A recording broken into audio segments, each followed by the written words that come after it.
Hello বন্ধুরা, কেমন আছো? তো আজকে রান্না করলাম আমি পাঁপড়ের তরকারি। আজকে মঙ্গলবার, তার জন্য নিরামিষই করলাম।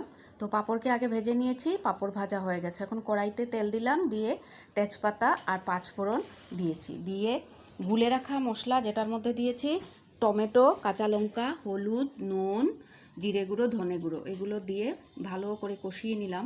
কষিয়ে নিয়ে তারপরে কেটে রাখা আলুগুলো এটার মধ্যে দিয়ে দিলাম, দিয়ে ভালো করে মশলার সাথে কষতে দিলাম, ঢেকে দিয়ে তারপরে হয়ে গেছে কষানো। তারপরে মাপ মতো ঝোলের জন্য জল দিলাম, একটু আলুটা যাতে সেদ্ধ হয়ে যায়।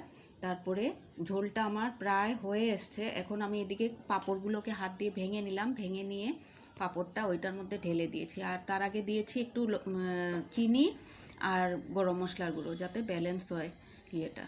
তারপরে ভাজা পাঁপড়গুলো ভেঙে দিয়ে দিলাম ওইটাতে ঢেলে। তারপরে এটাকে ফুটতে দিলাম।